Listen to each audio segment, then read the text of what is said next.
dulu nak duduk. Assalamualaikum warahmatullahi wabarakatuh. Waalaikumsalam. Gus Ahmad. Innal hamdalillah. Bobokin. Innal hamdalillah nahmaduhu wa nasta'inuhu wa nu'minu bihi wa natawakkalu alayhi. ونعوذ به من شرور أنفسنا ومن سيئات أعمالنا من يهده الله فلا مضل له ومن يضلله فلا هادي له أشهد أن لا إله إلا الله وحده لا شريك له وأشهد أن سيدنا ومولانا وحبيبنا وسندنا محمدا عبده ورسوله اللهم صل وسلم وبارك على سيدنا محمد قبل كل كلام اللهم صل وسلم وبارك على سيدنا محمد عند كل كلام اللهم صل وسلم وبارك على سيدنا محمد بعد كل كلام اللهم صل وسلم وبارك على سيدنا محمد عدد الأسماء والأبصار اللهم صل وسلم وبارك على سيدنا محمد عدد ما وسعه علم الله قال الله تعالى في كتابه الكريم قل بفضل الله وبرحمته فبذلك فليفرحوا هو خير مما يجمعون وقال عليه الصلاة والسلام إذا مات ابن آدم انقطع عمله إلا من ثلاث صدقة جارية أو علم ينتفع به أو ولد صالح يدعو له. Para hadirin, wali santri, para hadirat, para ustadz yang kami hormati, yang kami muliakan. Tidak ada satu keluarga yang lebih barakah di dunia ini melebihi keluarganya Nabi Ibrahim alaihissalatu wassalam. Saking barakahnya keluarga Nabi Ibrahim, sampai setiap kita ini sholat, Rasulullah Sallallahu Alaihi Wasallam beliau memerintahkan umatnya untuk mendoakan keluarganya supaya bisa barakah seperti keluarga Nabi Ibrahim alaihi salatu wassalam. Wa barik ala sayyidina Muhammad wa ala ali sayyidina Muhammad kama barakta ala sayyidina Ibrahim wa ala ali sayyidina Ibrahim fil alamin innaka Hamidum Majid.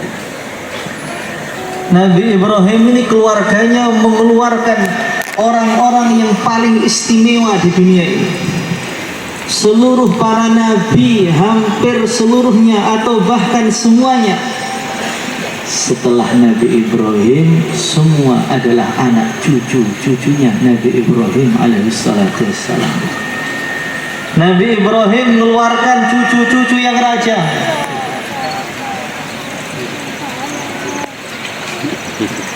Nabi Ibrahim mengeluarkan anak cucu yang raja-raja hebat. Salah satunya yaitu Nabi Sulaiman alaihi salatu wassalam. Nabi yang doa kepada Allah, Rabbi habli mulkan la yanbaghi li ahadin min ba'di. Ya Allah, saya ini Engkau beri satu kerajaan yang kerajaan tersebut tidak pantas engkau berikan kepada siapapun setelahku sampai hari kiamat. Jadi Nabi Sulaiman itu doanya langsung puncaknya doa, pengen kerajaan yang tidak bisa disaingi oleh siapapun sampai hari kiamat. Maka saat Rasulullah Shallallahu Alaihi Wasallam megang iblis, Ifrit mau ganggu beliau, maka beliau tangkap itu jin Ifrit. Maka beliau mengatakan, sebenarnya saya ini pengen nahali Ifrit ini di tiang masjid, biar orang-orang lihat jin Ifrit itu kayak apa wajahnya, mukanya. Tetapi saya nggak enak dengan Nabi Sulaiman yang naklukkan jin dan manusia zaman dulu. Nabi Sulaiman, beliau nggak pengen disaingi. Sudah, nanti kalau saya tali di masjid, saya nyanyi Nabi Sulaiman, saya nggak enak hati. Ikram beliau, nggak usah ditali. Maka Rasulullah Shallallahu Alaihi Wasallam saat beliau ini ditawari pengen jadi nabi yang raja atau nabi yang hamba, maka beliau milih menjadi nabi yang hamba. Beliau mengatakan, kalau saya ini menjadi nabi yang raja, tentu kerajaan saya akan lebih hebat, lebih istimewa daripada kerajaan Nabi Sulaiman. Tapi Nabi Sulaiman dulu sudah minta tidak disaingi, maka saya nggak mau nyanyi beliau. Ini cucunya Nabi Ibrahim alaihissalam, yang katanya orang Indonesia di Padang sana itu ada seorang peneliti namanya Fahmi Basha. Kalau di kitab-kitab tafsir, Nabi Sulaiman itu tinggalnya di Palestina, di Aqsa sana. Kemudian Ratu Bilqis dari Yaman, Saba itu di Yaman. Sehingga orang-orang Israel pengen nyari kerajaan Nabi Sulaiman, nyerang Palestina, pengen nyari, katanya terkubur tuh kerajaan Sulaiman di bawah Aqsa. Tapi kata orang Padang namanya Fahmi Basha, Israel salah alamat. Kerajaan Nabi Sulaiman itu bukan di Palestina, tetapi di Indonesia. Karena Nabi Sulaiman itu kalau melihat KTP-nya itu warga negara Indonesia. Dilihat dari segi namanya saja itu nama Indonesia. Siapa presiden Indonesia? Soekarno, Soeharto, Susilo Bambang Yudhoyono, Prabowo Subianto, kemudian Sulaiman, itu orang Sleman. Katanya kerajaannya di Magelang, kemudian Ratu Bilqis, Saba itu Wonosobo. Wono itu artinya hutan, Sobo itu Saba. Berarti Wonosobo itulah kerajaan Ratu Bilqis. Maka kata orang Wonosobo, wanita-wanita Wonosobo itu cantik-cantik karena masih dapat keturunan Ratu Bilqis. Ini katanya Fahmi Basha. Lah kerajaannya mana Pak? Salah satunya kata dia loh ini Pak, Borobudur. Borobudur itu peninggalan Nabi Sulaiman. Maka dulu di Tomboro banyak orang itu kabur, izin mau kemana? Borobudur, non muslim pengen ziarah Nabi Sulaiman. Alasannya santri-santri mau kabur, mau jalan-jalan ke Borobudur. Hadirin yang dimuliakan oleh Allah Subhanahu wa Ta'ala, ada cucu beliau yang menjadi raja yang begitu hebat, namanya Nabi Sulaiman. Ada cucu beliau yang suaranya enaknya luar biasa. Kalau sudah baca Zabur itu semua gunung-gunung ikut mendengarkan, burung-burung ikut mendengarkan, bahkan angin pun seakan-akan berhenti. Ya jibalu awibi ma'ahu wat-tayr wa alanna lahul hadid. Nabi Daud itu suaranya enaknya luar biasa. Maka kalau kita ini, kata para ulama, pengen suara enak, sering-sering Fatihah kepada Nabi Daud. Nanti kalau sering Fatihah, suaranya dari nilainya 2,1 menjadi 2,2. Hadirin yang dimuliakan oleh Allah Subhanahu wa Ta'ala, wa alanna lahul hadid. Nabi Daud suaranya enak dan orangnya kuat. Itu juga cucunya Nabi Ibrahim alaihissalatu wassalam. Nabi Ibrahim punya cucu lagi namanya Nabi Musa. Nabi Musa ini nabi yang begitu Masya Allah, la haula wa la quwata illa billah. Malaikat Israel dalam hadis sahih ditempeleng sampai matanya keluar. Jadi Nabi Musa itu Masya Allah, lelaki pria asli itu Nabi Musa itu. Fawakazahu Musa faqadu alaih, orang itu dipukul dadanya dikit aja jebol oleh Nabi Musa. Makanya kalau anak kita sakit-sakitan, yang kena angin dikit masuk angin, ini sering-sering Fatihah kepada Nabi Musa, biar nanti badannya kuat menjadi lelaki sejati, bukan lelaki nanggung. Hadirin yang dimuliakan oleh Allah Subhanahu wa taala, ada cucunya lagi yang tampannya luar biasa, namanya Nabi Yusuf. Nabi Yusuf itu cucunya Nabi Ibrahim yang tampannya Masya Allah, la haula wa la quwata illa billahil aliyil azim. Orang itu kalau tampan biasa, lihatnya Masya Allah, itu biasa, lumayan tapi. Kalau agak tampan lagi, Masya Allah, la haula wa la quwata illa billah. Kalau sangat tampan, Masya Allah, la haula wa la quwata illa billah, alhamdulillah, wa la akbar, khafa ya ain sawt kifayat. Kalau jelek, innalillahi wa inna ilaihi raji'un. Ini kalau mukanya melihat saja musibah. Orang kalau mendapat musibah itu innalillahi wa inna ilaihi raji'un. Maka Nabi Allah Yusuf alaihi salatu wassalam ini, Masya Allah, kalau beliau masuk pasar tutup, jual beli berhenti.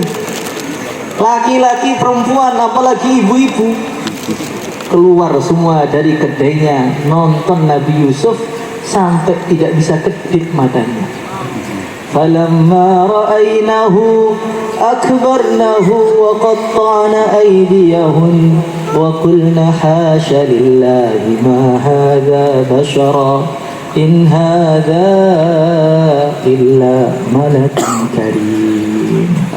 Nabi Yusuf itu ketika perempuan-perempuan Mesir melihat, ra'aynahu akbarnahu tafsirnya apa? Sebagian tafsir mengatakan perempuan-perempuan saat melihat wajahnya Nabi Yusuf seketika datang bulan. Jadi saking tampannya itu gak kuat, langsung pendarahan. Makanya bagi bapak-bapak yang istrinya sering datang bulan, berarti suaminya terlalu tampan mirip Nabi Yusuf. Jangan mengeluh, oh berarti ini saya terlalu ganteng. Wa qatta'na aydiyahun, dan mereka itu memotong jari-jari mereka. Memotong jari itu apa gak sakit, Pak? Sakit. Apa gak perih? Pedih. Apa gak tersiksa? Tersiksa. Tetapi nikmatnya memandang wajah-wajah Nabi Yusuf jauh lebih enak dibanding sakitnya dipotong tangannya. Dipotong masih perih, tetapi enaknya lebih banyak.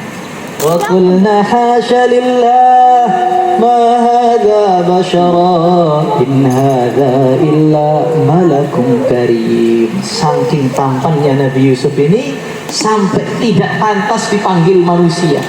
Malakun karim, ini nggak boleh dipanggil manusia, ini malaikat ini. Maka kata para ulama, orang ketika hamil kalau ingin anaknya mirip-mirip Nabi Yusuf 11-2000, bukan 11-12, terlalu pendek itu, agak ada mirip-miripnya Nabi Yusuf, suruh baca surat Yusuf yang banyak. Kalau baca surat Yusuf yang banyak, di situ ada ayat, ya abati inni ra'aitu ahada asyara kawkaba wasyamsa wal qamar ra'aituhum li sajidin. Ini ayat kalau sering dibaca, maka musuh-musuh pun terpaksa jatuh cinta. Ya abati inni ra'aitu ahada asyara kawkaba wasyamsa wal qamar ra'aituhum li sajidin. Ra'aituhum li sajidin. Kalau dibaca 7 kali habis sholat, orang lihat langsung kelepek-kelepek, gak kuat melihat itu. Khusus diamalkan yang belum punya istri, yang sudah tidak boleh, membahayakan keluarganya. Hadirin yang dimuliakan oleh Allah Subhanahu wa taala. Cucunya Nabi Ibrahim itu banyak. Nabi Ibrahim itu yang ma'ruf istrinya dua, Siti Sarah dan Siti Hajar. Tetapi sebagian tafsir mengatakan 4. Sarah, Hajar, Hajur, kemudian Konturo. Sarah, Hajar, Hajur, kemudian Konturo. Yang Sarah mengeluarkan seluruh Nabi Bani Israel. Kemudian yang Hajar mengeluarkan Rasulullah Sallallahu Alaihi Wasallam, Nabi Muhammad Alaihi Salatu Wasallam. Yang Konturo ini mengeluarkan siapa Konturo ini? Sampai ada satu sekolahan besar, sekolahan tinggi di Malaysia sana tahun 96. Mana? Dia mengadakan satu penelitian, diteliti yang masih terdeteksi ini cucu-cucunya Konturo ini, dicek DNA-nya ini. Setelah dicek DNA-nya, ternyata 60 sekian persen DNA-nya Konturo ini sama dengan orang Melayu dan Indonesia. Berarti orang Indonesia ini ternyata ada cucunya Nabi Ibrahim alaihissalatu wassalam. Maka mengalir di darahnya orang Indonesia, darahnya Nabi Ibrahim alaihissalatu wassalam. Maka Indonesia ini wajar dijajah Belanda 350 tahun tidak bisa mengeluarkan iman mereka. Ternyata masih cucunya Nabi, khusus yang tidak ngantuan tadi. Hadirin yang dimuliakan oleh Allah Subhanahu wa taala.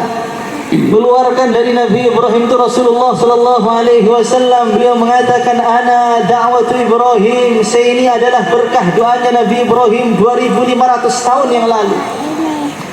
Keluarkan dari beliau Syekh Abdul Qadir Jailani, keluar lagi Syekh Bahauddin Naqsyabandi. Nanti tidak lama lagi ketika sebelum kiamat yang mimpin dunia itu 2, Imam Mahdi, yang kedua Nabi Isa. Imam Mahdi dan Nabi Isa. Imam Mahdi ini cucunya Sayyidina Hasan. Sayyidina Hasan cucunya Rasulullah SAW, cucunya Nabi Ibrahim dari jalur Siti Hajar. Nabi Isa ini cucunya Nabi Ibrahim dari jalur Siti Sarah. Berarti sampai detik-detik dunia ini mau tutup, mau kiamat, yang mimpin asbab hidayah di dunia ini kalau nggak cucunya Nabi Ibrahim dari istri pertama, istri kedua, yaitu Imam Mahdi dari istri Siti Hajar, kemudian Nabi Isa dari Siti Sarah. Itulah barokahnya Nabi Ibrahim alaihissalatu wassalam. Maka sekarang banyak orang yang terinspirasi ingin jadi Imam Mahdi. Di mana-mana ngaku Imam Mahdi. Waktu saya di Mekah ada orang ngaku Imam Mahdi. Dari negara mana? Negara Indonesia. Indonesia yang mana? Jambi. Jadi ada orang wajahnya itu Masya Allah, innalillahi wa inna ilaihi raji'un. Alimnya tidak, kekernya tidak, tampannya tidak, tapi ngaku Imam Mahdi. Itulah orang Indonesia, orang yang paling pede di dunia. Yang bisa merubah dunia itu Indonesia. Masya Allah. Yang jual beli rokok di Masjidil Haram Indonesia. Masjidil Haram yang paling sakral di dunia itu. Ketika saya setelah tawaf, ada orang napok saya, mas mau uji Samsu nggak? Ngambil peluang di Masjidil Haram pun bisa. Bahkan ada lagi bisnis orang Indonesia itu bisnis nyium Hajar Aswad. Kalau kita dekat Hajar Aswad nanti ada orang, Pak sekali cium 200 real. Orang Madura. Jadi orang Indonesia ini Masya Allah, di mana-mana membuat perubahan hebat. Hadirin yang dimuliakan oleh Allah Subhanahu wa taala. Maka cucu-cucunya Nabi Ibrahim itu menjadi orang-orang hebat sampai detik-detik dunia ini mau tutup. Yang mimpin hidayah selalu cucunya Nabi Ibrahim. Atau kebanyakan adalah cucunya Nabi Ibrahim alaihissalatu wassalam. Maka yang kita pelajari, kenapa Nabi Ibrahim itu keluarganya begitu barokah itu kenapa?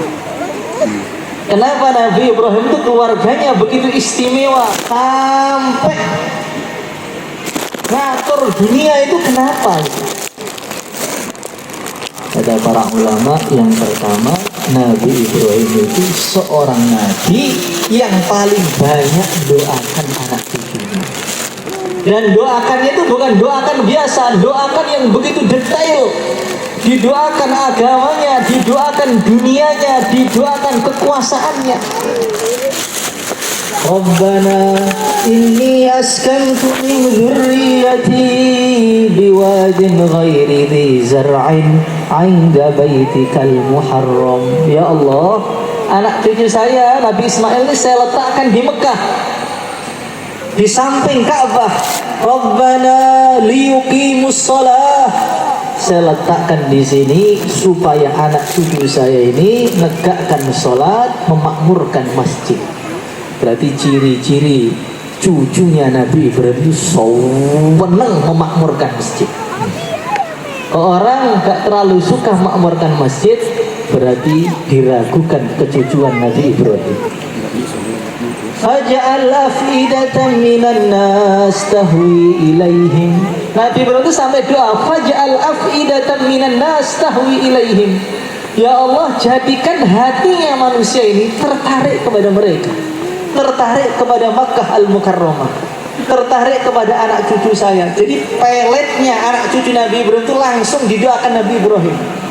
Ya Allah, gimana engkau jadikan anak cucu saya itu menarik. Masya Allah, kalau kita melihat Makkah Al-Mukarramah sekarang atau zaman dulu, Makkah Al-Mukarramah itu gak ada menarik-menariknya. Padang pasir, pohon-pohon sedikit, udaranya kalau dingin begitu menusuk, kalau panas begitu menyengat. Gak ada pemandangan-pemandangan yang indah. Beda dengan Indonesia. Kalau Indonesia ini baldatun thayyibatun wa rabbun ghafur, pohon-pohon banyak di mana-mana, maka perlu ditebang dulu nih. Saking banyaknya pohon. Akhirnya ada penebangan hutan di mana-mana. Masya Allah. Hijau, suasananya dingin, ada danau-danau yang indah. Di Surwako kemarin, ada danau apa namanya itu?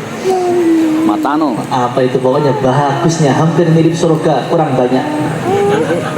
Hadirin yang dimuliakan oleh Allah Subhanahu wa ta'ala, kalau orang ke Indonesia tertarik wajar. Orang ke Mamuju, suka maju, tertarik wajar, karena memang udaranya bagus, suasananya menarik. Tapi kalau ke Mekah, buah-buahan gak ada aslinya, pohon-pohon susah tumbuh, kering, padang pasir di dalam, jauh dari negara mana-mana. Tapi kena doanya Nabi Ibrahim, faj'al af'idatan minan nasi tahwi ilaihim. Ya Allah, jadikan orang tertarik kepada mereka, tertarik kepada Makkah. Maka orang-orang sekarang pengen umroh sampai haji, antri 30 tahun, sampai ada kredit umroh, sampai ada bisnis umroh, sampai gak jadi berangkat. Sudah sampai sana kredit, pulang pengen berangkat lagi. Apa yang menarik di Mekah? Yang menarik adalah kena doanya Nabi Ibrahim, faj'al af'idatan minan nas tahwi ilaihim. Makanya kalau kita doakan anak kita, doakan yang lengkap. Ya Allah, jadikan anak saya memakmurkan masjid. Faj'al af'idatan minan nas tahwi ilaih. Jadikan anak saya itu menarik, sehingga umat itu melihat dia terima. Karena ada orang itu ya alim, ilmunya banyak, ahli ibadah, ngomongnya juga enak, tapi gak menarik. Kenapa? Kurang peletnya ini. Faj'al af'idatan minan nas, kurang. Warzuqhum minats tsamarat. Nabi Ibrahim dunianya pun belum pikirkan. Ya Allah, Mekah itu gak ada buah. Warzuqhum minats tsamarat. Anak cucu saya engkau beri buah ya Allah. Maka sekarang kita kalau ke Mekah Al-Mukarramah, nyari buah apa aja ada. Durian ada, apel ada. Masya Allah. Kenapa? Karena Nabi Ibrahim itu doakan anaknya itu lengkap. Doakan agamanya, doakan menarik, doakan dunianya, bahkan didoakan jadi pimpinan. وَإِذِ ابْتَلَى إِبْرَاهِيمَ رَبُّهُ بِكَلِمَاتٍ فَأَتَمَّهُنَّ qala inni ja'iluka linnasi imama. Wahai Ibrahim, kamu ingin saya jadikan imam bagi manusia. Ketika Nabi Ibrahim diangkat jadi imam, apa jawaban beliau? Qala wa min dzurriyyati. Ya Allah, yang imam jangan saya saja, anak cucu saya jadikan imam semua. Maka Allah berfirman, qala la yanalu ahdil zalimin. Anak cucumu saya jadikan imam wahai Ibrahim, tapi janji saya ini tidak mengenai orang-orang zalim. Maka anak cucu Nabi Ibrahim yang zalim gak jadi imam. Israel itu anak cucu yang nakal itu gak jadi imam. Maka maknanya bagaimana? Nabi Ibrahim itu doakan anak cucunya mendapatkan posisi yang baik jadi imam. Imam yang dicintai. Kemudian imam yang punya harta juga. Kemudian menjadi imam yang memakmurkan masjid. Masjidnya dimakmurkan, makannya enak, samarat, dicintai oleh orang, menjadi imamnya orang-orang takwa. Insyaallah. Insyaallah. Makanya habis sholat salah satu doanya, Rabbana hablana min azwajina wa dzurriyyatina qurrata a'yun waj'alna lil muttaqina imama. Waj'alna lil muttaqina imama. Kata para ulama, kalau kita baca ini mesti anak cucunya menjadi imamnya orang takwa. Mau imam masjid atau imam orang Islam, yang penting anak cucunya mesti barokah. Kalau dibaca waj'alna lil muttaqina imama, waj'alna lil muttaqina imama. Insyaallah kita amalkan semuanya. Insyaallah. Maka maknanya bagaimana? Kalau anak kita itu sudah mulai belajar ilmu agama, sudah mulai di pondok, ini waktu doakan anak itu harus banyak betul. Tidak bisa doakan dikit-dikit, hampir habis sholat 1 menit, 2 menit, tidak cukup. Orang-orang hebat ini doakan anaknya di waktu yang sangat lama dan berulang kali dan berpuluh-puluh tahun. Kadang-kadang orang mengeluh, Pak, anak saya nakal, Pak. Sudah kamu doakan? Udah. Berapa kali? 5 kali. Kapan? Habis sholat. Kapan itu? 2 tahun yang lalu. Ini namanya kurang banyak waktunya untuk mujahadai anak ini. Karena kesuksesan anak ini sangat berhubungan dengan tangisannya orang tua. Masya Allah. Nangisnya harus berapa tahun, Pak? 1 tahun, 2 tahun, 5 tahun, 10 tahun, 20 tahun, sampai nyawa kita mau lepas pun kita harus doakan anak kita. Karena kita tidak tahu Allah akan tampakkan hasilnya itu kapan. Mungkin di masa kita masih hidup kita melihat anak kita sukses. Mungkin setelah itu, mungkin cucunya, mungkin cucu yang ke-7. Ternyata cucu yang ke-7 dari sukses, abab hidayah di mana-mana sebab doa kakeknya yang nomor 7. Hadirin yang dimuliakan oleh Allah Subhanahu wa taala, Al-Imam As-Suyuti. Imam Suyuti itu yang punya tafsir Jalalain, yang punya Alfiyah Suyuti. Beliau itu ngarang kitab cukup 5 hari. Beliau itu dari Mesir menuju Mekah cukup 3 langkah. Dari Mesir ke Mekah, megang tangan temannya 3 langkah sampai Mekah. Sama dengan kita 2 langkah malahan. 1 langkah naik pesawat, 1 langkah turun pesawat. Sudah sama dengan Imam Suyuti. Jadi Imam Suyuti itu alim-alimnya manusia. Hafal 100.000 hadis lebih. Tetapi beliau itu diuji punya anak yang nakalnya innalillahi wa inna ilaihi raji'un. Bapaknya kiai, alim, muhakkik, mudzakkir, Syekhul Islam. Anaknya Masya Allah sukanya berburu, sholatnya bolong-bolong. Ketika beliau pengajian begini, tiba-tiba anaknya datang naik kuda pakai celana pendek, nggak pakai peci, pakai kaos. Maka jamaahnya pada tanya, siapa itu? Gus, anaknya Imam Suyuti. Oh masa? Kok bisa kayak begitu ya? Ya mungkin Pak Kiainya dulu lupa baca Bismillah. Iya kayaknya ya, nggak mungkin dia anaknya kayak gitu, pasti lupa Bismillah itu. Jadi gara-gara Imam Suyuti punya anak itu, nakalnya anak yang kena bapaknya. Kalau kita ada anak, lihat anak nakal, si bapaknya ini yang kena bapaknya.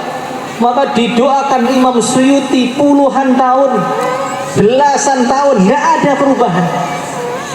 Padahal Imam Suyuti itu kalau ada orang sakit itu yuk dikasihkan kepada orang sakit langsung sembuh, wali besar. Tapi ketika doakan anaknya nggak mempan. Ada orang mau sekarat, beliau mengatakan isfi anta syafi, langsung sembuh. Ada orang tanahnya nggak laku-laku, ya Allah lakukan ya Allah tanahnya, langsung laku. Wali besar. Tapi anaknya, ya Allah jadikan soleh, main kartu. Ya Allah anak saya jadikan orang istimewa, malah ngeluyur. Sampai Imam Suyuti ini sudah kelipat. Akhirnya doa, ya Allah, kalau memang anak saya ini gak ada jatah hidayah ya Allah, paketkan ke akhirat ya Allah. Sudah malu-malukan ayahnya, sudah berangkatkan ke akhirat aja biar gak nambah dosanya itu.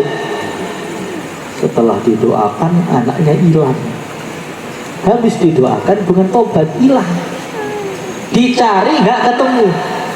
Langsung tahlilan beliau, la ilaha illallah, sudah meninggal dunia, mungkin dihancur di sungai ini. Setelah sekian tahun tiba-tiba ada santri datang mondok di pondok Imam Suyuti, pinternya luar biasa. Maka beliau tanya, kamu kok pinter, tamatan pondok mana? Pondok di sana 1000 kilo dari sini, 2000 kilo dari sini. Siapa kiainya? Ternyata kiainya itu anaknya Imam Suyuti yang kabur dulu. Kabur dari rumah, ngaji, alim sampai bikin pondok, santrinya sekian puluh ribu. Ternyata Allah tidak mengecewakan doa hamba-hambanya. Hadirin yang dimuliakan oleh Allah Subhanahu wa ta'ala, karena syaitan ini pengen manusia itu gak doa. Kita ada masalah, kita doa kepada Allah, belum tampak hasilnya, maka setan datang, gak makbul, kamu lo ahli riba. Kita doa, ya Allah, belum tampak, sudah, anakmu sakit ke dokter aja, gak usah doa. Dokter sana, doa. Setan ini selalu datang kepada manusia untuk berputus asa, untuk meminta kepada Allah Subhanahu wa ta'ala. Maka kunci kesuksesan seorang anak kapan? Ketika orang tuanya banyak meluangkan waktunya untuk doa untuk anaknya. Allahumma ja'alna minhum. Hadirin yang dimuliakan oleh Allah Subhanahu wa ta'ala. Dan doanya Nabi Ibrahim itu kapan dan di mana? Nabi Ibrahim itu doa ketika kapan? Ketika tengah-tengah dakwah dengan Namrud. Wa qala inni dhahibun ila rabbi sayahdin rabbi habli minas salihin.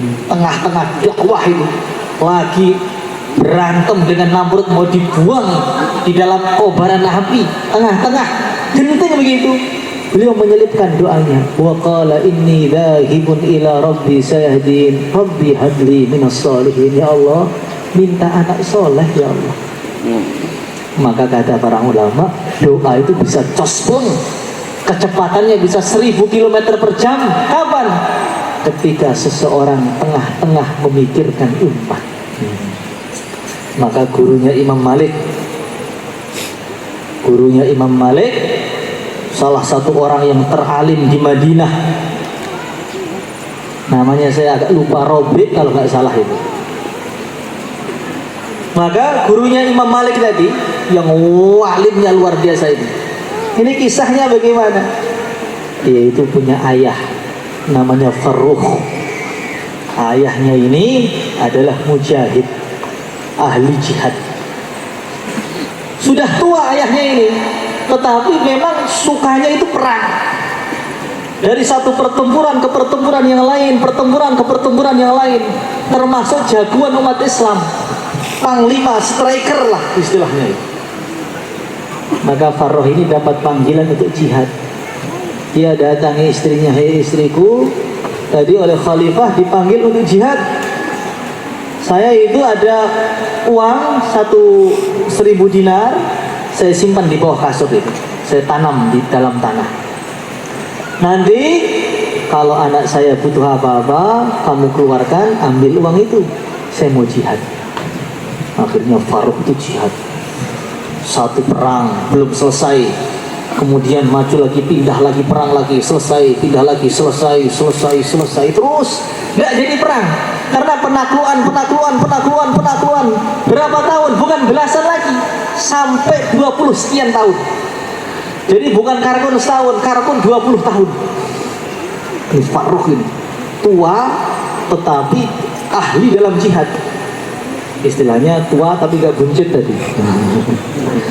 Masya Allah. Maka Farrukh itu pulang ke Madinah. Sampai di Madinah zuhur, Masjid Madinah Nabawi itu gak cukup, sampai ke belakang mendengar satu pengajian yang begitu enak dan begitu alim. Maka Farrukh itu datang, berubah Madinah. Ini dulu nggak ada ustadz ini. Ustadz siapa ini? Dia lihat orangnya tampan, gagah, tinggi, besar. Yang dengarkan majelisnya sekian ribu manusia waktu sholat zuhur. Imam Malik pun alimul Madinah duduk di samping beliau. Masya Allah, ini orang kok hebat banget ini. Dua ayahnya kayak apa ini? Maka Farrukh pulang ke rumah, buka pintu rumah. Waktu buka pintu rumah, ternyata anak muda tadi di rumah.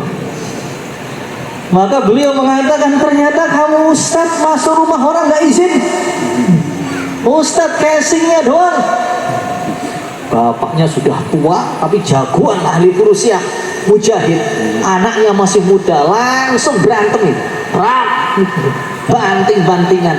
Yang bapaknya tua-tua keladi, makin tua makin jadi.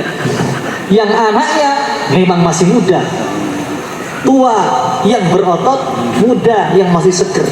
Banting-bantingan sampai gulung-gulung itu. Gak puas, anaknya ambil pedang, bapaknya ambil pedang, mau bacok-bacokan. Maka ibunya keluar, nak, itu ayah kamu, nak. Bapaknya itu anak kamu. Masya Allah, langsung rangkulan, nangis mereka berdua itu. Ternyata orang yang teralim di Madinah itu anak saya ya. Padahal saya ini sibuk, gak sempat ngurus anak saya, sibuk fisabilillah, ternyata punya anak kayak kamu. Sampai rumah, ngobrol-ngobrol dengan istrinya. Maka suaminya itu masih ingat duit. Suami itu kalau duit juga ingatan. Duit saya 1000 dinar itu mana? Maka istrinya itu juga pintar. Pak, kamu lebih milih 1000 dinar apa anak soleh? Ya anak soleh toh. Uang kamu semua 1000 dinar itu sudah saya habiskan untuk mondokkan anak kamu ini sampai menjadi alimul Madinah sekarang. Maka maknanya bagaimana? Hebatnya anaknya Farrukh tadi sampai menjadi gurunya Imam Malik itu. Kenapa? Karena bapaknya ini adalah orang-orang yang mikirkan umat. Makanya kalau pengen doanya itu lebih cepat, doa orang tua itu sudah cepat. Kata para ulama, doa orang tua itu seperti doanya 70 wali. Doanya wali itu penting, doanya orang tua lebih penting lagi. Lah orang tua yang mikirkan umat ini 70 kali dikasih kecepatan 700.000 kali. Cepatnya anak menjadi soleh. Maka anak kita doakan. Yang kedua, kita harus mikirkan umat. Insya Allah kita niat semuanya. Insya Allah. Hadirin yang dimuliakan oleh Allah Subhanahu wa Ta'ala. Yang ketiga, kesuksesan satu anak ini sangat berhubungan dengan apa? Dengan syukurnya orang tua, dengan berterima kasihnya orang tua kepada Allah sebab anaknya ngaji ilmu agama ini. Masya Allah, di India itu Pak, ada seorang raja. Dia ini datang ke pesantren, ketemu Pak Kiainya. Ustadz, Pak Yai, ini anak saya titipkan di pesantren ya. Nggak akan saya jenguk sampai wisuda 8 tahun. Dia nggak usah menghubungi rumah, dan berita rumah tidak akan saya kasih tahu kepada anak saya. Saya tahan kangen saya. Pokoknya saya pengen anak saya jadi orang alim. Saya serahkan di pesantren. Saya nggak mau tahu beritanya apa, mau dia sakit, mau dia sehat. Pak Ustadz nggak usah ngabari saya. Saya akan datang 8 tahun yang akan datang. Ini kata rajanya. Jadi zaman dulu itu anak-anak raja itu dipondokkan. Sekarang itu anak-anak kiai itu nggak mau mondok. Hadirin yang dimuliakan oleh Allah Subhanahu wa taala. Ternyata anaknya raja tadi otaknya itu bodohnya minta ampun. Bukan bodoh biasa, bodohnya itu sampai tadi bodoh tingkatan innalillahi wa inna ilaihi raji'un. Setiap masuk satu hafalan, diisi yang kedua, keluar itu yang pertama. Pojok atas hafal, bawah hilang. Bawah hafal, atas hilang. Hafal dua-duanya, keluar kelas, kena angin dikit hilang. Jadi memorinya itu kecil, tidak boleh banyak-banyak itu, suruh menghapus file itu. Betul-betul diisi itu nggak bisa. Dikasih metode A, gagal. Metode B, gagal. C, gagal. Sampai Pak Kiai itu nyerah, ya Allah, ini bukan salah saya ya Allah, ini salah otaknya, pasti bapaknya nggak bismillah. Kena bapaknya lagi kan? Setelah 8 tahun, rajanya datang untuk menjenguk anaknya.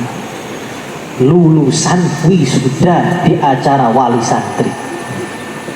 Bapaknya itu datang dengan ibunya, sudah penuh rasa kangen. Mana anak saya? Dia sudah ngaji 8 tahun. Berapa banyak hadis yang dia hafalkan? Kira-kira sudah berapa ribu itu? Sudah berapa kali dia bawa Quran? Sudah berapa banyak solehnya? Saya sudah kangen. Mana Pak Yai? Maka Pak Kiainya itu ketakutan luar biasa. Ya Allah, ku serahkan semua padamu ya Allah. Ini betul-betul otaknya yang batu ya Allah. Anaknya datang ke kantor. Anaknya, Pak Kiainya, rajanya. Maka rajanya tanya, nak, Bapak kangen.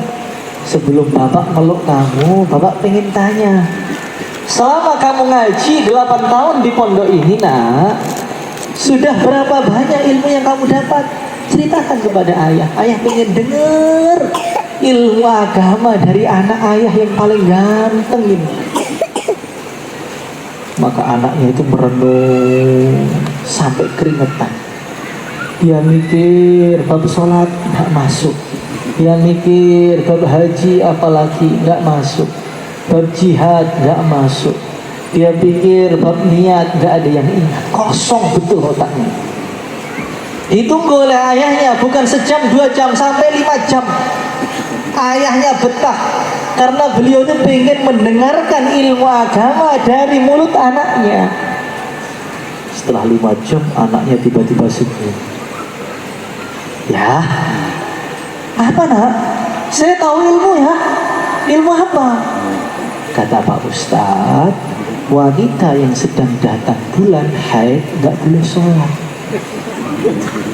Jadi ngaji 8 tahun, yang dia tahu wanita yang sedang haid gak boleh sholat. Ternyata anaknya sudah pengen nikah dia. Ilmu agama, Quran, hadis gak masuk, yang masuk bab haid saja. Maka bapaknya ini langsung rangkul anaknya dengan rasa bahagia. Alhamdulillah nak, kamu tahu satu ilmunya Rasulullah Shallallahu Alaihi Wasallam itu ilmu mahal. Itu ilmunya Nabi akhir zaman, itu lebih mahal daripada dunia dengan segala isinya ilmu yang kamu ketahui itu. Bapaknya nangis sampai tetesan air mata itu mengenai tengkuk belakangnya anaknya. Maka otaknya ini langsung pudar, pecah. Yang bodoh-bodoh hilang, ilmunya kembali semua, menjadi ulama yang teralim sampai ngarang kurang lebih 200 jilid kitab. Maka kesuksesan satu anak ini sangat berhubungan dengan apresiasi dan syukurnya orang tua itu. Karena kadang-kadang seorang anak itu nelpon orang tuanya, Pak, Alhamdulillah Pak, saya hari ini sudah majlisan hafal 1 juz Pak, minta syukurannya. Kata ayahnya, berapa nak? 1 juz, 1 juz syukuran kurang 29. Pak, Alhamdulillah Pak, sudah hafal 10 juz, nggak salah. 10, 1/3, kurang lama, nanti aja syukurannya. Pak, Alhamdulillah sudah hatam Quran, belum lancar. Pak, Alhamdulillah sudah majlisan kubro 30 juz, lancar, nggak salah sama sekali. Ada videonya. Bapak banyak utang, kapan-kapan aja kalau sudah longgar.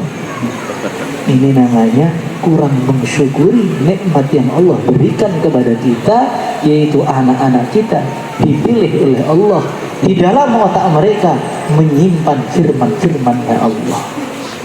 Maka hadirin yang dimuliakan oleh Allah Subhanahu wa taala, kesuksesan anak ini sangat berhubungan dengan orang tua. Orang tua yang syukur betul, punya cita-cita yang tinggi betul, nanti anaknya itu akan menjadi orang-orang istimewa. Tapi kalau orang tuanya ini Masya Allah, yang penting anak saya di rumah daripada nakal, taruh pesantren aja lah. Di rumah daripada ngeribet-ngeribetin main game terus, alah buang ke pesantren. Mau jadi apa ya terserah, yang penting jangan di rumah. Cita-cita yang rendah orang tuanya ini akan menjadikan anaknya pun menjadi orang rendahan. Hadirin yang dimuliakan oleh Allah Subhanahu wa taala, yang terakhir, anak yang soleh, yang alim, yang takwa, yang dai asbab hidayah seluruh alam ini sangat berhubungan dengan cintanya orang soleh, cintanya orang tua kepada orang soleh. Maka dulu katanya Kiai Mahmud, orang itu kalau hatinya senang dengan orang soleh, maka anak-anaknya akan mudah menjadi orang soleh. Walaupun bapaknya itu preman, walaupun bapaknya itu istilahnya penjudi, walaupun bapaknya orang nakal, tapi kalau hatinya itu senang dengan orang soleh, senang dengan orang-orang takwa, maka Allah akan pilih anaknya menjadi orang istimewa. Tetapi kalau orang itu hatinya dengan orang soleh itu dengki, benci, dongkol, walaupun dia itu soleh, walaupun dia itu kiai, walaupun dia itu ustadz, maka anaknya akan sangat sulit untuk menjadi orang takwa. Maka Nabi Ibrahim doanya gimana? Rabbi habli minas solihin. Ya Allah, anak saya ini jadikan golongan orang soleh. Karena Nabi Ibrahim itu di hatinya penuh dengan cinta dengan orang soleh. Dan cinta dengan orang soleh ini gak akan bisa kalau kita tidak tahu ceritanya orang soleh. Maka di rumah dihidupkan taklim tentang kisahnya wali-waliullah, taklim tentang wali songo, taklim tentang para sahabat, taklim tentang para nabi. Sehingga mulai kecil itu anak-anak kita sudah dengar ceritanya orang soleh, ibunya mendengarkan ceritanya orang soleh, kemudian bapaknya mendengarkan ceritanya orang soleh, sehingga ada mahabbah. Ketika ada mahabbah, anaknya akan menjadi orang istimewa semuanya. Musibah dalam umat Islam saat ini, termasuk musibahnya adalah apa? Tidak kenal dengan orang-orang soleh. Mereka tidak terlalu kenal dengan Nabi Muhammad SAW. Lebih kenal jumlahnya anaknya Raffi Ahmad daripada putranya Rasulullah SAW. Putra Nabi berapa? Masih loading. Siapa ya? Ibrahim, Abdullah. Siapa lagi ya? Qasim. Yang putri siapa ya? Kalau anaknya Raffi Ahmad, Rafathar, langsung hafal. Ini adalah musibah umat akhir zaman. Cintanya kepada para nabi, kepada orang soleh itu melemah yang luar biasa. Maka Salahuddin Al-Ayyubi, sang penakluk Yerusalem. Jadi Yerusalem, Masjid Aqsa itu pernah ditaklukkan terakhir oleh Sultan Salahuddin Al-Ayyubi. Sultan Salahuddin Al-Ayyubi itu menaklukkan Yerusalem, dinasti Ayyubiyah yang handalnya, ahli perangnya luar biasa. Salahuddin Al-Ayyubi ini sebelum perang istikharah dulu. Saya ini melihat umat Islam di mana-mana diinjak-injak, perang kalah terus. Ini kelemahannya di mana? Akhirnya beliau dalam istikharahnya diberitahu bahwa umat Islam saat ini sudah tidak kenal lagi dengan nabinya. Maka beliau langsung gercep, gerak cepat, datang ke Arafah musim haji. Insya Allah kita akan haji semuanya. Sampai sana beliau mengatakan, siapa di antara jamaah haji ini yang bisa nulis buku yang menarik tentang Rasulullah SAW, saya bayar seukuran berat bukunya pakai emas. Akhirnya ada orang-orang yang berhasil bikin buku yang bagus. Maka beliau wajibkan seluruh masjid, seluruh pesantren, seluruh rumah umat Islam wajib baca buku ini. Setelah baca, timbullah rasa mahabbah. Tengah-tengah cinta beliau ajak perang, musuhnya habis semua, sehingga Yerusalem, Palestina takluk di bawah telapak tangan beliau, telapak kaki beliau. Karena beliau memahami kelemahan umat Islam adalah telah lupa jalurnya kepada Rasulullah SAW. Makanya di rumah itu harus kita hidupkan rasa mahabbah kepada umat Islam. Insya Allah. Doakan anak-anaknya, kita mikirkan umat yang banyak. Kemudian anak-anaknya tadi setelah itu bercita-cita yang tinggi, nyukuri anak-anaknya. Yang terakhir harus ada cinta kepada orang soleh. Insya Allah. Terakhir lagi, anaknya dikasih makanan yang sehalal-halalnya. Untuk orang tuanya haram-haram dikit gak apa-apa. Kalau untuk anaknya harus sehalal-halalnya. Kalau orang tuanya ya urusan dia kepada Allah. Imam Syafi'i, seorang imam yang begitu alim, yang katanya seumpama Imam Syafi'i itu umurnya panjang dikit saja sampai 100 tahun, saking alimnya Imam Syafi'i ini. Maka mazhab 4 nggak ada, mazhab cuma 1, Syafi'i saja. Imam Syafi'i ini saking pinternya, debat dengan siapapun langsung ikut mazhab beliau. Sampai Imam Syafi'i saat beliau pengajian didoakan wafat, Allahumma amit Syafi'i wa illa dhahaba ilmu Malik. Ya Allah, Pak Yai Syafi'i ini wafatkan aja ya Allah.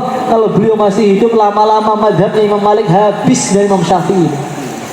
Saking cerdasnya, 7 tahun sudah hafal Quran beserta maknanya dan sudah bisa istinbat.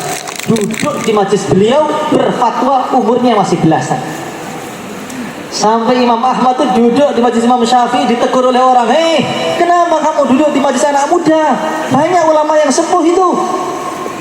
Ada Sufyan ibn Uyainah, ada Sufyan Ats-Tsauri, kenapa kamu duduk di sini? Maka Imam Ahmad mengatakan, kalau nyari hadis di mana-mana banyak, tapi kalau nyari maknanya hadis, separuh otaknya orang di dunia ada di otaknya anak muda ini, Muhammad bin Idris Asy-Syafi'i. Masya Allah, Imam Syafi'i ini kalau baca kitab kanan kiri, yang kiri ditutup dulu. Kalau sekali ngelirik kiri duluan, apal kiri duluan. Ngelirik saja hafal.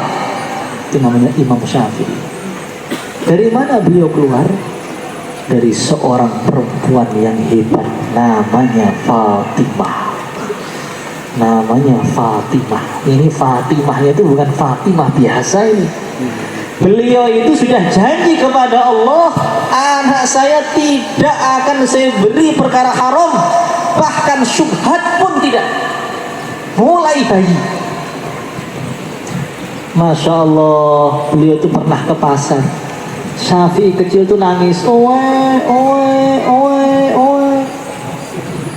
Diambil tetangganya, disusui tetangganya. Pulang-pulang ibunya kaget, mana Syafi'i, mana Muhammad bin Idris? Disusui tetangga kamu. Diambil dari tetangganya, dimasukkan di kamar, tangan ibunya dimasukkan di mulut anaknya itu, masih bayi 6 bulan ya. Diurak-urak sampai muntah semua isinya.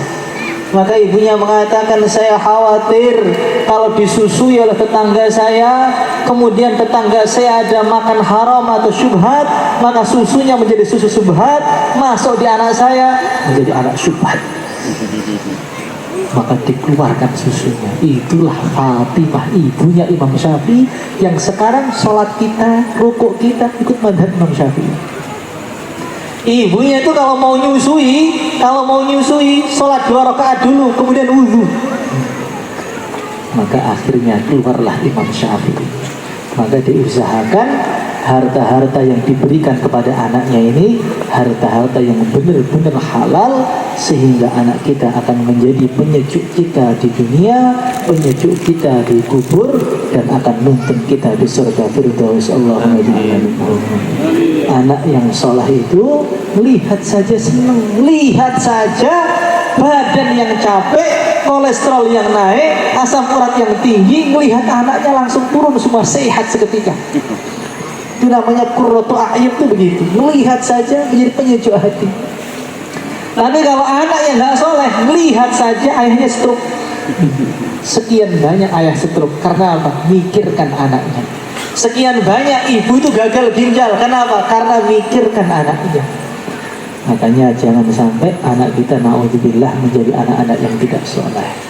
Maka kita berharap di pondok kita ini anak kita menjadi orang yang sukses semuanya, menyejukkan mata orang tuanya di dunia, membanggakan di dunia, dikubur ngirim pahala, di akhirat nuntun ke surga. Allahumma ja'alna minhum. Amin. Hadirin yang dimuliakan oleh Allah Subhanahu wa taala.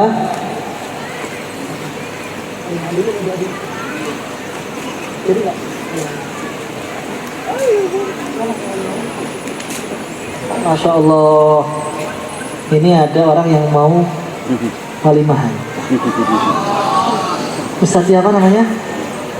Royan. Di bawah ya. Baru wali santri langsung walimahan. Masya Allah, just tuh.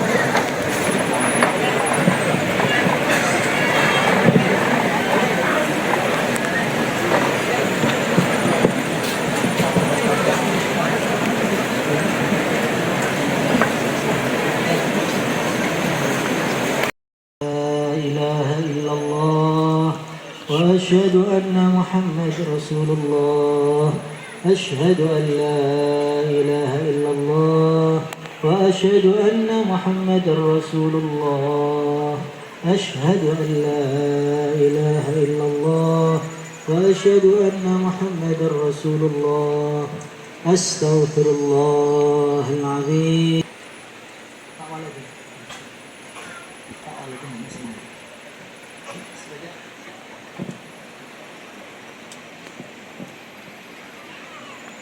Bismillahirrahmanirrahim. Ya Muhammad Ar-Rayyan. Tenang.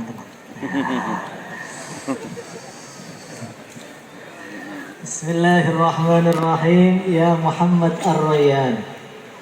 Unkihuka wa uzawwijuka ala ma amara Allah bihi min imsakin bima'ruf aw tasrihin bi ihsan. Ya Muhammad Ar-Rayyan, angkahtuka wa zawwajtuka Erli Pratika binta Rebu bimahri khuliyin min zahab. qabiltu nikahaha wa tazwijaha Erli Pratika binti Rebu bimahri al-madhkur halan.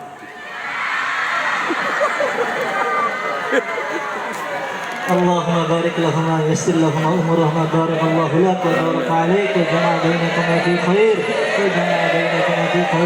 اللهم ارزقهما ذرية طيبة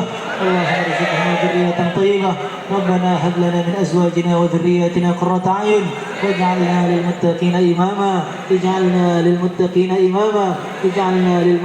اماما زدنا ولا تنقصنا اكرمنا ولا تهنا استرنا ولا تخلهنا زدنا علما زدنا فهما زدنا نورا زدنا مالا زدنا بركة زدنا ورأى زدنا ألفا زدنا عددا وعددا زدنا تشريفا وتكريما ومهابة وبرا. أسألك العافية دوام العافية تمام العافية شكرا على العافية. صلى الله وسلم على سيدنا مولانا محمد وعلى آله وصحبه أجمعين. الحمد لله رب العالمين. Amin.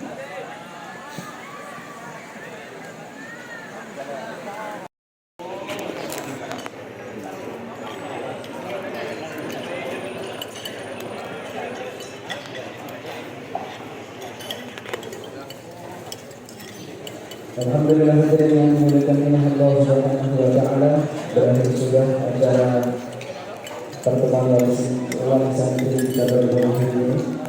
kami selaku panitia mengucapkan permohonan maaf yang sebesar-besarnya bila